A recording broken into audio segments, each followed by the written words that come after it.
Ayan. So, well, ano naman, hindi naman necessarily mean na hindi na natin kayang i-apply to yung human-centered design. Well, in fact, it is good that we should be aware no, kung ano yung mga cultures na meron tayo para alam natin yung mga dapat iwasan din no once we want to apply human-centered design no dahil ang human-centered design is more of a practice, hindi naman yan basta-basta i-implement tapos mag-work na agad. It's more of a practice. Ayan. So, ayan, dito tayo sa part 4.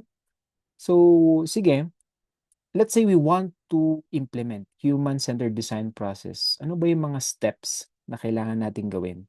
Yan. So dito sa HCD process, we have 5 steps.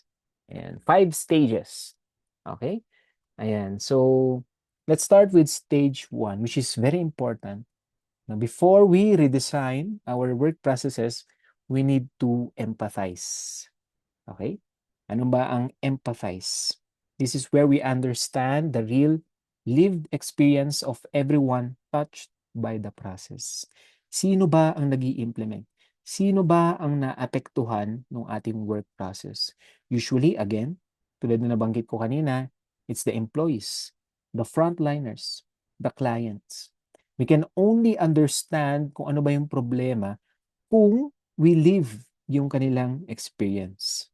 It doesn't mean naman na ikaw bilang manager gagawin mo yung trabaho niya, no? That is one way na pwede, 'di ba, para ma-experience mo yung trabaho. But I don't believe most of the managers will do that. Ano pa yung mga pwedeng gawin? Iba yung shadowing. You observe. Okay? You observe. Ano ba ang nangyayari, no, diyan? Another problem naman sa pag-o-observe, 'di ba? Siyempre, have you experienced this? Pag nanonood sa yung manager mo or yung supervisor mo, usually nate-tense ka. Hindi mo naman nagagawa yung daily na nagagawa mo, 'di ba?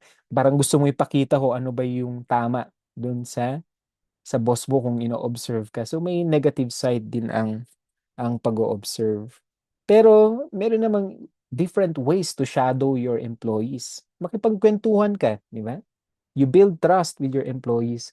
Usually, mas effective ang shadowing, no? Ang pag-empathize if informal setting siya. What do you mean by informal setting, di ba? Kumain kayo sabay sa lunch. Yan, di ba? Or ano, makipagkwentuhan ka, makipagbiruan ka, or even pagkakape, di ba? You create an open space where your employees can also open up, di ba? Yan. Maybe sa ano, sa merienda. Ayan nga. Huwag sa conference room kasi pag nasa conference room or dun sa office mismo ng manager, parang hindi magandang space yun para mag-open up ang empleyado. Dun lumalabas yung hiya eh. Tama, di ba? Hiya. That's why mas maganda siya in informal setting. Di ba? Yung kwentuhan. At kung mapansin nyo, di ba dito naman nag-vent out ang employees pag kwentuhan na.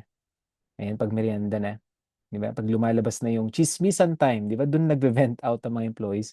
Do'n mo malalaman kung ano yung nagiging problem do'n sa work process. Dapat relax yung tao.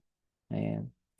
Okay? So you empathize. Kailangan natin malaman kung ano ang problema ng people. Again, we will always start with the people. Yan ang human-centered design. After empathizing, ito na, you define. Now, with the experiences na nag-gather ko from my employees, ano ba ang problema talaga nung process na yon? Di ba? You turn everything you observe into a sharp, specific problem statement. Okay? Para siyang point of view statement na nanggaling sa yung mga employees.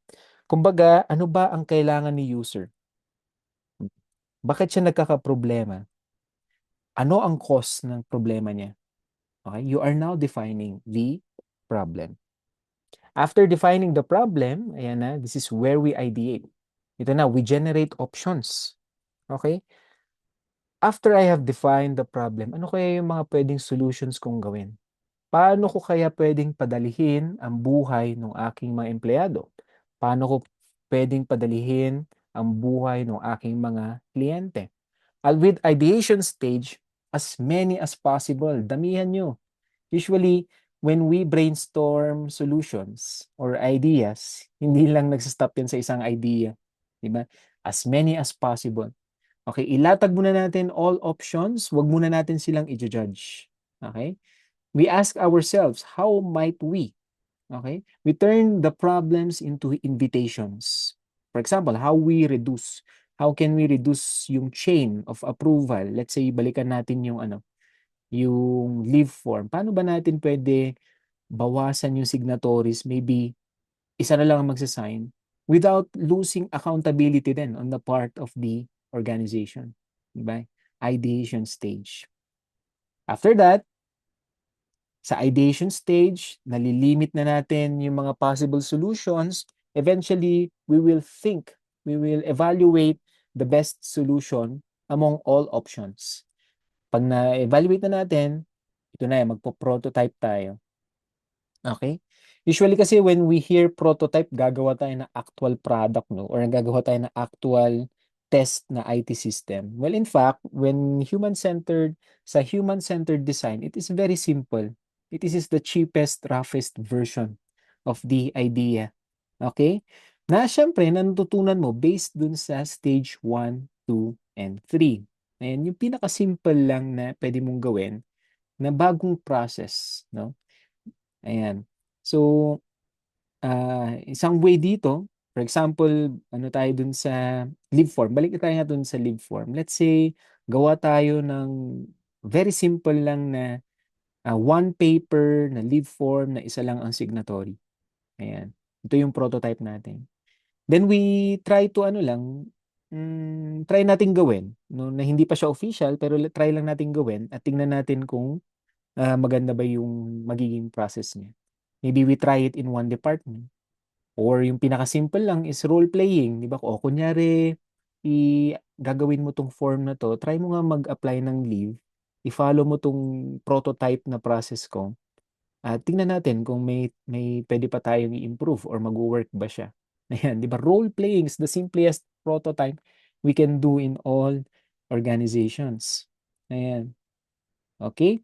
Tapos once na nakita na natin, uy, maganda tong prototype ko ha.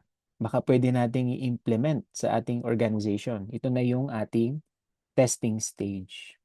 Putting the prototype in front of real users. Okay? At it doesn't end there. We still have to observe if it works, no, across all departments. We have to make readjustments kung kailangan. Again, the goal is for this process na mas mapadali ang buhay ng tao. Ayan na. Ito na yung test. Tingnan natin, baka itong test natin ng prototype, matanggal na yung hiya or matanggal na yung pakikisama. Di ba? Ayan. So, real users, we have to watch with real results eventually. Di ba? With real results. Ayan. And kung dito, very simple siya. Well, in fact, hindi naman siya perfect agad. We have to redesign again, no, until it becomes perfect or until it becomes better sa ating organization. Kasi from time to time, most of the time, we only see these 5 stages na straight line. Well, in fact, there could be a stage na kailangan ng improvement. For example, baka may problema sa ideation or may problema sa prototype or baka dun sa pag-define natin ng problem is my problem or baka mali yung pag-empathize natin. Pwede natin siyang balikan. Okay? Pwede natin balikan for improvement. Alright? Ayan. Okay. So, ito, some common pitfalls and cultural considerations once we do itong ating 5 steps in HCD.